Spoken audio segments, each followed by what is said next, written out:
the early hours of September 7, 2024, a fire occurred at 115 Nickel Road. Cause of the fire was, in fact, careless cooking. TFAS members successfully rescued a mother and son from the third floor. Both were transported to EGH for smoke inhalation and further treatment.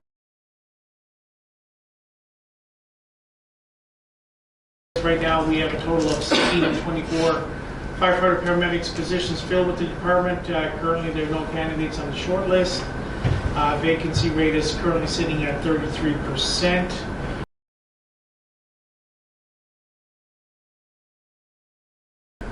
For the month of September, we had a total call of 43 with 3 general alarms. Total loss of damages was 75,000. Year to date was 427 with 17 general alarms. Over this time last year, we've had an increase of 11.5%.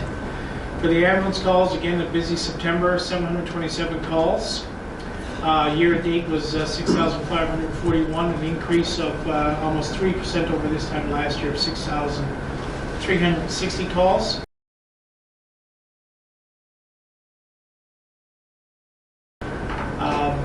Again, the double calls are continually on the rise. Total unit unavailability time for the city of Thompson at the end of September was a total of 933.65 hours, which equates to almost 39 days for the year. So we've surpassed the total unavailability time in 2023 of 405 hours for the total year. So that's an increase of approximately to date of 110%.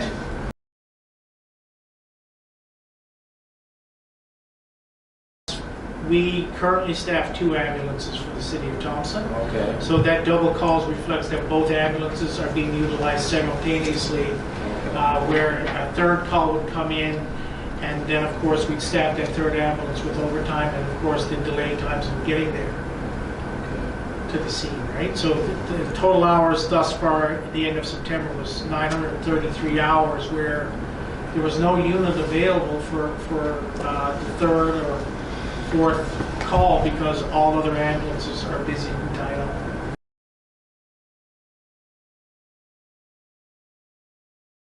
But what we're seeing is the lack of resources on all fronts. Mental health is huge.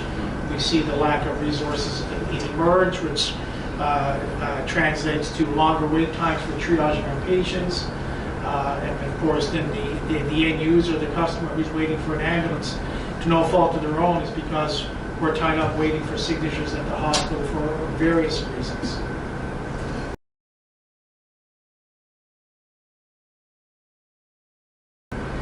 The substance abuse calls for September, for the month, we had 117 substance abuse calls. We had 91 other calls. We had 13 withdrawals, 8 overdoses, 21 variety, for a total of 250.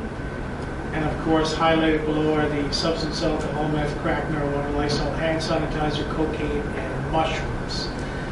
If anybody's been taking notice, there's been an uptake in calls from this one, simply because not only now what we've done, we've gone back over each PCR, we've read through the dialogue, the narrative, to see if in fact substance use was a major contributor to the call with respect to trauma, what have you. And that's the reasons why, if the numbers seem to be higher than usual, that's the reason. That it wasn't captured as the chief complaint, but it did play a role in the service call within our community.